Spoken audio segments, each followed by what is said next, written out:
guys, it's me again, Sasa Stylista, and welcome back to my channel. And today's vlog, I'll be showing you guys my top 10 favorites promenade gown that I made for the past 3 years that I am a designer. So, these are the gowns that are close to my heart and it has sentimental value. At ito rin yung mga gowns na talagang tumatak and truly I could consider a masterpiece. And GS Prom is really one of the most looked forward event in my municipality because it's the time of the year where we can showcase our creativity and our design to others. It is our fashion week, kumbaga sa Malabang. So, all of the designers here are trying to have their own muses where they are showcasing also their own talents and creativity and gowns. So, ito yung pinaka-nilook forward talaga namin. But before anything else, you guys know what to do. Please do not forget to subscribe on this channel para update ka sa mangyayari. So, let's start!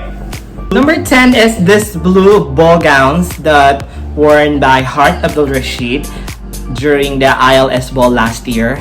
This one also one of my favorite gown kasi sobrang ganda ng color that perfectly match the skin tone of Heart na talagang hindi siya masyadong umitim. And what I love about this gown is very rush siya. Ginawa lang siya for only 2 nights talaga. And then nakaya namin siyang i-push through and finally no more adjustment nung pinadala ko siya sa Marawi. And I'm so happy to see it. Like, sobrang ganda. One of my early favorite gown din. Number 9 is Diane wearing a mermaid dress gown in pink. This was my debut gown in Our Lady of Peace High School. Diane was my first ever client in Ops. And grabe itong mga eksena na naganap during that time. Ang dami naka-appreciate sa look niya. I think because bagay na bagay sa kanya yung damit because she's tall and na-impresses masyado yung long-legged niya and yung structure ng body niya. So, probably ito yung isa sa pinaka-favorite gown ko.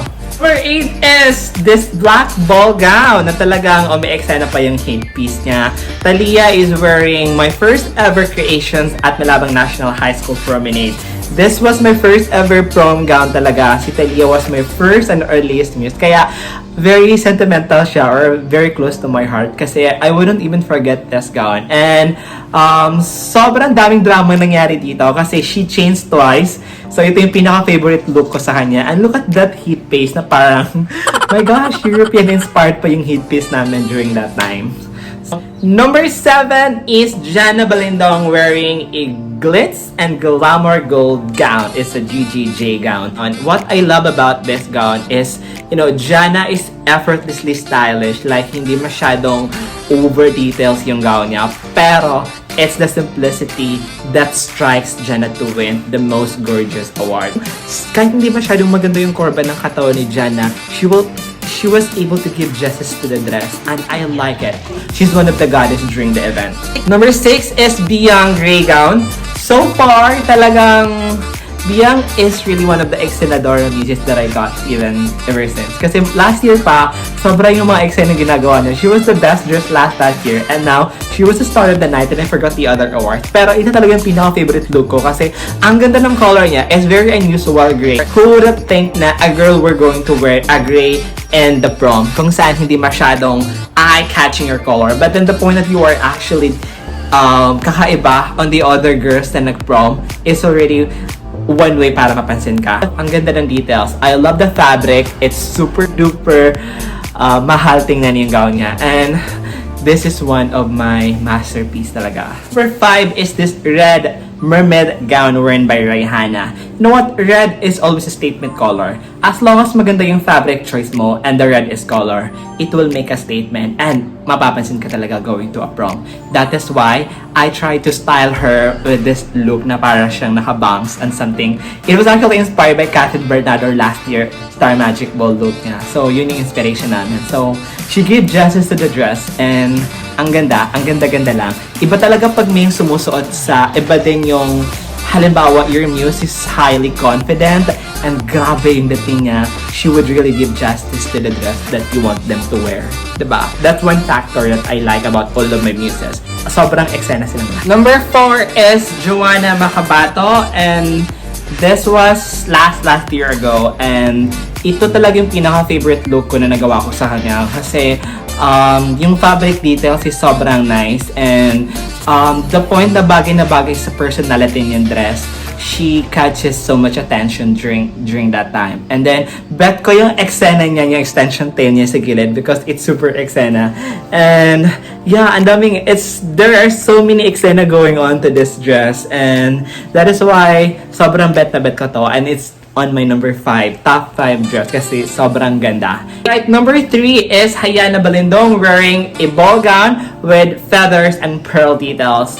And so much pressure at this time kasi Hayana was the Miss Campus personality. So I want her to be super bongga kasi people are expecting her to be super bongga. I was so happy to come up with this design na bagay sa personality niya, very queen bee. She deserved to be really crowned as the queen of the ball naman talaga. And number 2 is Anya Asira wearing a mint green full lace ball gown. So, the moment that I talked to Anya about her dream gown, she wanted to make a similar like her Atis gown last year. That is why medyo may comparison silang dalawa. And then, we just wanted to put some feathers. Kaya lang dito umabot yung feathers namin that time. So, I was so sad. In-order pa namin siya from Cebu, pero hindi siya dumating. Dumating siya pero late na, pero hindi na namin siya kinuha kasi cash on delivery na lang siya. I was so disappointed kasi hindi na siya aabot kung ilalagay pa namin yung details niya. So, she won as the queen of the night and I think she deserved the crown and she deserved the award. And finally, number 1 is Eliza's blue lace gown. And she really looks like a queen in this gown at hindi ito malilimutan ng lahat because, you know, she started it all and she put the bar higher after this gown. And so much pressure for this Anya's gown kasi ang ganda ng gown ni Alay. And ito yung pinakamahal na gown ko so far in my entire life kasi 50,000 girl! Mas mahal pa kasi sa mga bridal gown ko. And it's super duper worth it naman. Look at the styling and everything. It's worth more than 50,000. Di ba girl? So, this is my number 1 gown in my entire life. Eliza's gown is always a masterpiece. Alright, that would be all for today's short video vlog. And if you want to make pagawa some gowns for me for the upcoming prom, char, you can actually contact me on my Instagram account and Sasa Stylista.